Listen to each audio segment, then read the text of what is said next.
Okay, good afternoon. Welcome to our first lesson in church history, Baptist church history, and where we're going to talk about the church history overview.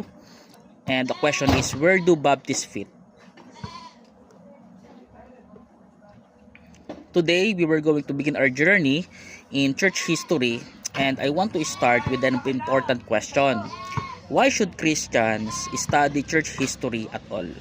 So palagay ninyo, bakit kaya tayo mga mananampalataya mahalaga na maintindihan natin yung church history, maintindihan natin yung church, maintindihan natin yung pinanggalingan ng ating church. And some people think church history is boring, it is irrelevant, or some people think it is for only scholars. At may mga tao na naniniwala that the Bible alone is enough, so history does not matter. But there are some truths na pag-uusapan natin. Church history does not replace the Bible. It helps us understand how believers live out the Bible through time. So right now, ako ay actually pauwi na, on the way, pauwi sa Bulacan, and galing ako sa Dingalan. So I visited a pastor sa Dingalan, and isa sa mga bagay na napag-usapan nga namin is yung church history. Nagkukwentuhan kami, and doon sa may conversation namin, it so happened na siya din pala ay nag-aaral. Right now, binabalikan niya yung church history. Akala niya before, sabi niya sa akin, akala niya hindi mahalaga yung history, but habang inaaral niya to, mas naiintindihan niya kung paano yung mga unang mananampalataya is willing to die for the truth na kanilang hinahawakan. And that is one thing na nag-encourage sa kanya para mas lalo pang pag-aralan itong church history. At the same time ay maging encouragement ito sa iba din na kung paano nila hahawakan o pangahawakan yung kanilang pananampalataya. Now in this lesson, it's going to help us to see, number 1, why church history matters. Number 2, where Baptists fit in that history. Number 3, why free church beliefs are not new or invented. And number 4, and why some believers were willing to suffer and even die for this passion. Okay, so 4 na part yung pag-uusapan natin.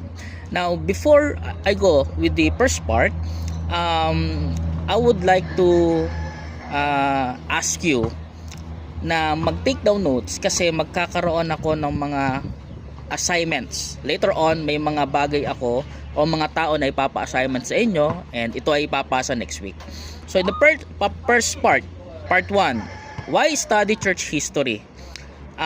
Church history anchors our faith. Okay? Church history anchors our faith.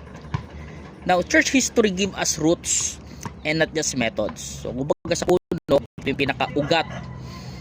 At ang lahat ng mga bagay na ginagawa natin ay parte na ng puno, at kapag malalim ang ugat nito, then definitely magbubunga yung mga bawat sanga ng puno na iyon.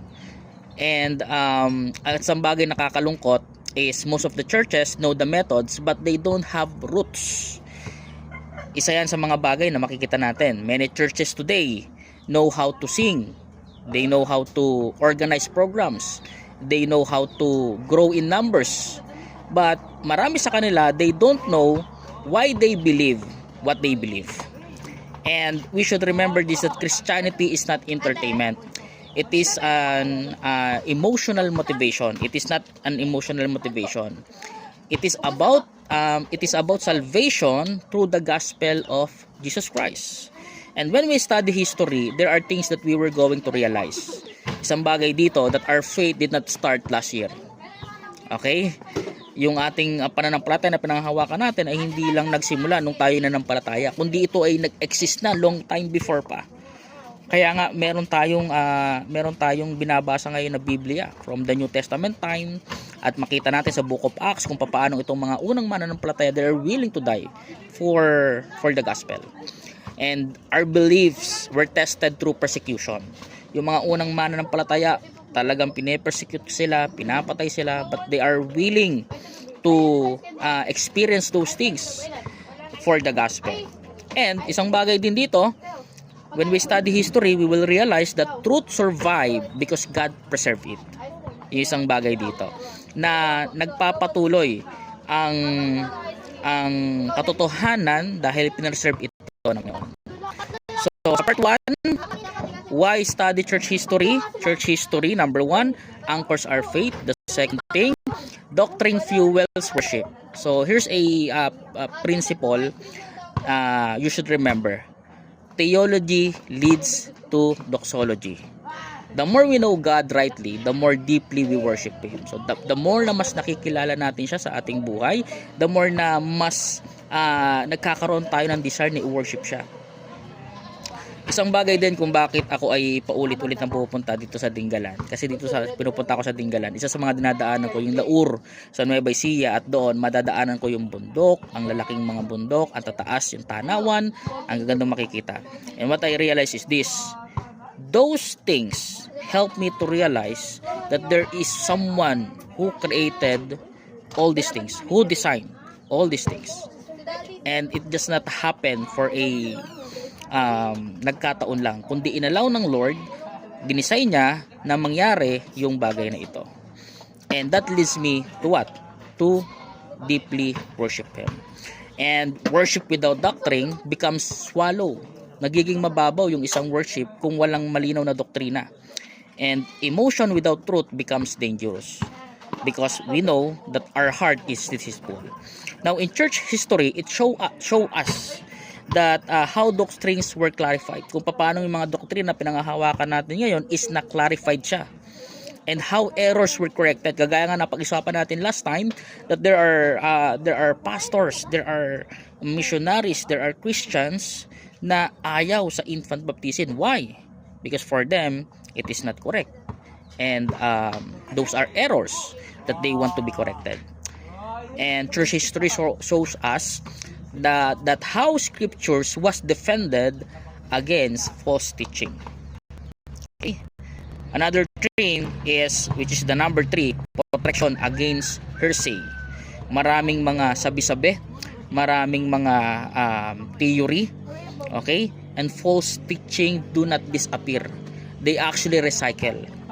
Why? One thing is for sure, gagawa at gagawa ng paraan ng kaaway upang hindi mangyari yung kalooban ng Diyos para sa sanlibutan na ito. Kaya isa sa mga paraan na ginagawa niya is maglagay ng mga errors sa mga turo. Maglagay ng heresy sa mga turo. At ang nagiging easy to target is yung mga kulto. So when Christians lack doctrine grounding, kapag hindi malinaw yung kanilang doctrinal grounding, they become easy target for cults. Why? They don't know the truth. They easy persuaded. Okay? They confuse truth with feelings. And sometimes nagiging mas feelings na lang yung paglilingkod, yung pagsunod, at yung pagmamahal sa Panginoon. And another thing is they accept error because it is sound loving or spiritual. Kaya nga ang dami ng mga kung ano-anong gospel ang lumalabas sa mga oras na ito, and that is very dangerous.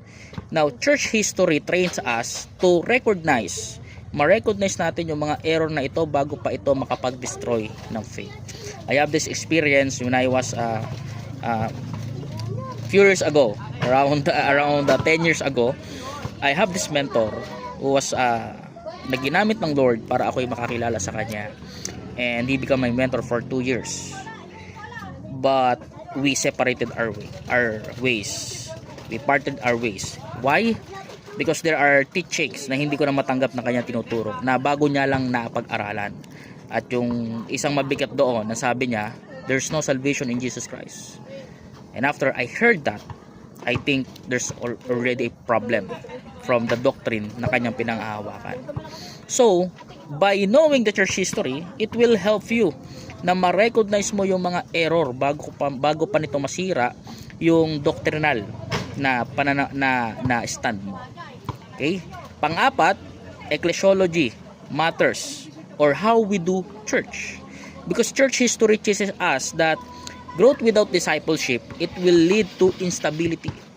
Kaya dito sa GLU, ayan, makikita nyo sa bandang kanan ng ating o kaliwa ninyo ng room na ito, meron kayong makikita dyan yung aming priorities. It starts with discipleship, community group, celebration service, meron tayong baptism, meron tayong giving. And for us, that is priority of every churches. Para sa amin, yun dapat yung prioridad ng mga churches. So growth without discipleship leads to instability. Madaling ma-shake ang isang mananampalataya without discipleship. And popularity without truth leads to compromise. And sometimes there are churches na nako-compromise na yung truth. And structure without scripture leads to control. Nagkakaroon na ng power or control doon sa loob ng church. At nagiging parang parang government na. At nakakalungkot yung bagay na yun. And history show us the church thrive and how they fail. Another thing why it is important to study Baptist history, or why it's important to study the church history. Panglima, it is encouragement and hope. So church history remind us that believers suffered before us. Yung mga unang mananampalataya, they already suffered. But one thing is for sure, nag-persevere sila. Kaya nakarating sa atin ang salita ng Diyos. And church history remind us that faith survive persecution. Napakapalad natin dahil mala tayo dito na nakapag-worship sa Panginoon. But there are still places na hindi ka basta-basta makakapanampalataya at makapagbigay ng pupuri sa Diyos. And Christ remained faithful to His church. Now, this gives us hope that Christ will ultimately triumph. Na kahit anong bagay dito sa mundo, kaya niyang mapagtagumpayan.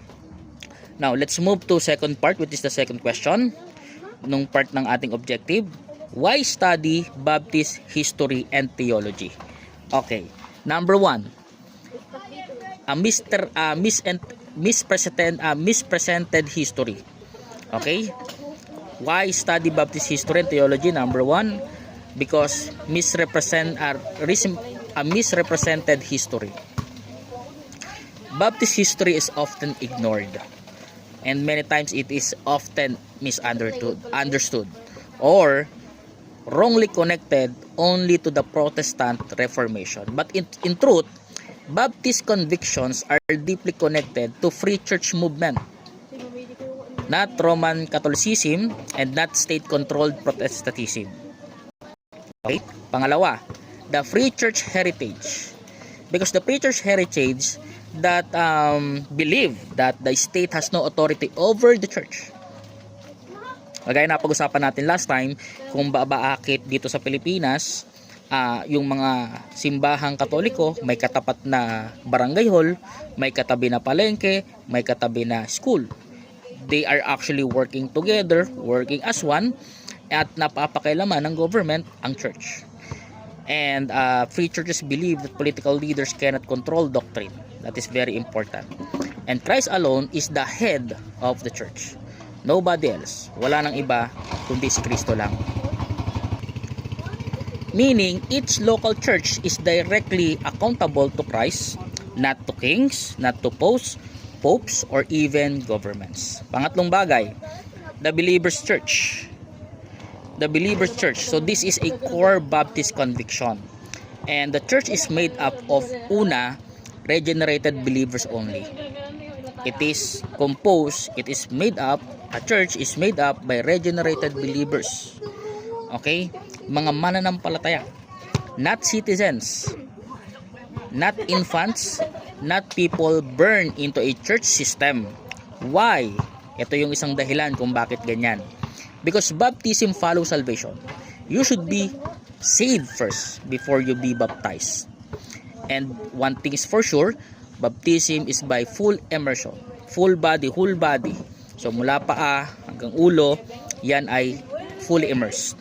And the church is restored to the New Testament model and not reformed from Rome, wherein we know that ginawa ng Roman Empire na isang tool ang Christianism para mas madali silang makasakop ng mga lugar.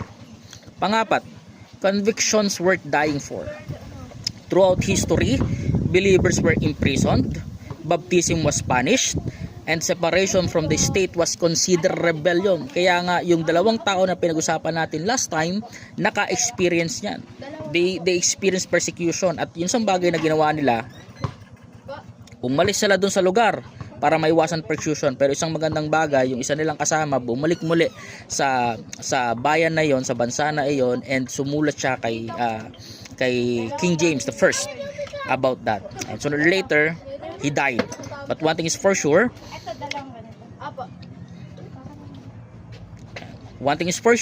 even though na experience na yon, nakita niya yung conviction is worth dying. Okay? So they practice fellowship with other Christians but never compromise to non-negotiable truths. Part 3 nung ating objective, which is malilid sa question number 3, yung church history overview. These are the major periods. And I want you to take some notes para dun sa inyong assignment. First, taong 30 to 325 AD, wherein the persecuted church. Makikita natin dito yung apostolic age, wherein they led by the apostles, no, church building. Why? Kasi nga papunta sila ng ibang mga lugar dahil may persecution. Kung saang bahay ang available, pumupunta sila doon because there are constant persecution. And strong emphasis on sound doctrine. Malinaw sa kanila yung doktrina na kanilang pinanampalataya. Now, the church survived without power, without protection, and without privilege. Yan. The church survived without power, without protection, and without privilege. Until ng AD 325 to 600, wherein the protected church, wherein Christianity becomes legal under Constantine. Okay, there are positive and negative results. One of the positive results is that creeds define who Christ is. Napakahalaga nito. Okay? So yung doctrinal teaching natin patungkol kay Kristo.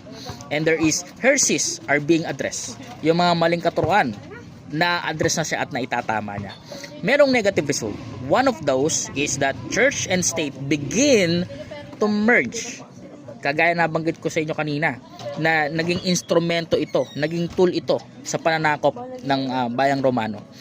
And authority shifts from scripture to hierarchy. There is a hierarchy na siya na pinakamataas na si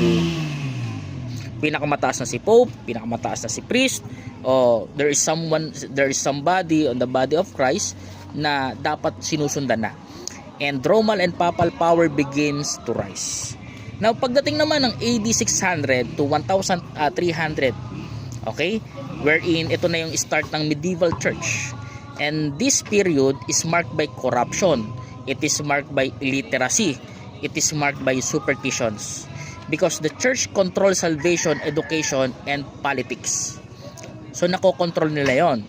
And crusades redefined by war, by mission, and by salvation. And power replaces by purity. Okay? Pagdating naman ng AD 1300 to 1517, 1517 AD, wherein the seeds of reform, God raises voices like Wycliffe and Huss. Ito yung kanilang mga emphasis. Scriptures is the language of the people. Okay, number 1, scriptures is the language of the people. So, yung salita ng Diyos, ito dapat ang lingwahe ng mga tao. Resistance to Roman authority. So nagsisimula na sila dito na mag-resist sa authority ng Romano, and they unti-unti they return to biblical truth. And these men, tong mga tao na to, they are prepared the way for reform. Okay? They are si Wycliffe and Huss. Isa yan, sila yung dalawa yan. Ngayon, isa sa mga assignment ninyo, aalamin ninyo yung autobiography ni Wycliffe and Huss. Okay? Sino si Wycliffe, sino si Huss. Meron pa akong ibang mga babanggitin na pangalan ulit that will become part of your assignment, and ipapasa iyan next week. Okay? Bago tayo magkaroon ng quiz. Number 5, yung AD 1517 to 1648 AD, which is the start of Reformation. Ito na yung magisterial reformers. Ito, andito si Luther, andito si Calvin, andito si Zwingli, at meron din diyang Anglican leaders. So I want to search about them. Luther, Calvin, Zwingli, at saka yung Anglican leaders. They corrected doctrine but keep state-controlled churches. Okay? So they start correcting they start corrected doctrine, pero part pa rin sila ng state-controlled churches. Pero merong radical reformers kagaya ng mga Anabaptists wherein they rejected infant baptism. Okay? At isang bagay na hanggang ngayon ay pinangahawakan natin to. Rejected state control. Magkahiwalay ang church at ang state o ang government. And return to believers' church principles. So, bumalik sila doon sa mga mananampalataya o sa mga mananampalataya yung church principles. Now, this group aligns most closely with the Baptist conviction na hanggang ngayon ay dala-dala ng mga Baptist. Pang-anim, yung modern, postmodern, and rationalist eras. Dito sa modernism, human reasons over revelations. So, mas pinaniwalaan dito yung human reasons over revelation. Sa postmodernism naman, denial of absolute truth. Okay? When we say absolute truth, whether you like it or not, maniwala ka dito o hindi, susundin mo siya o hindi, may gumagawa o wala, mananatili yung katotohanan nito. That is absolute truth. So, sa postmodernism, denial of absolute truth na. And truth becomes personal opinion. So, isang tanong ko lang dyan, kung tama siya, tama sila, tama ka, sino ba talaga may tama sa inyo? Isang bagay doon. Kaya napakahalaga na meron tayong absolute truth. Dahil yun yung pagbabasehan natin ng tama. Now, this eras challenge biblical authority and also the certainty. Part 4. Ito na yung last, yung the pendulum effect in church history. There are three key principles here na makikita natin. That history is linear and it is not cyclical. So it is linear and it is not cyclical. The church often swings between these two. First is yung doctrine and intellect. Okay? So nasuswing yung mga church because of doctrine and intellect. Pangalawa, because of emotion and experience. Okay? So may mga intellectual na explanation sa scriptures na hindi naman talaga doctrinal, na hindi talaga sinasabi ng doctrinal. Meron naman, those are basis on their emotion, those are basis on their experience. So there are a danger of extreme, because doctrine without passion, dry scholasticism. Nagkakaroon ng dry scholasticism. Doctrine without passion. And emotion without doctrine, hearsay yon. Okay? Nagiging hearsay siya. Emotion without doctrine, nagiging hearsay siya. Bakit? Kasi nga, saang scripture or saang book patutunayan yung claim na iyan. Okay? If it is based on the emotion, walang pagbabasihan ng truth, so it will become hearsay. Historically, Baptists stand in the center of biblical truth, of spiritual vitality, and personal faith. Okay? Another thing, distinctives of the free church. Okay? Nasa distinctive of the free church tayo. Now, Baptists emphasize that believers' baptism is by full immersion. Okay? Believers' baptism by full immersion. And regenerated church membership. Yung mga Kristiyano, mananampalataya. Congregational governance, ibig sabihin they are independent, they can decide on their own. And voluntary cooperation permission, so they are not required but they are encouraged. Why it is being encouraged? For example, our church also one of the fruit of missions. This church is a mission church under Pastor Arnold Tequilla, and I think nasa 10 years na kami or 11 years na kami, and it's because of missions. Separation of church and state, so hiwalay talaga yung church at saka yung state.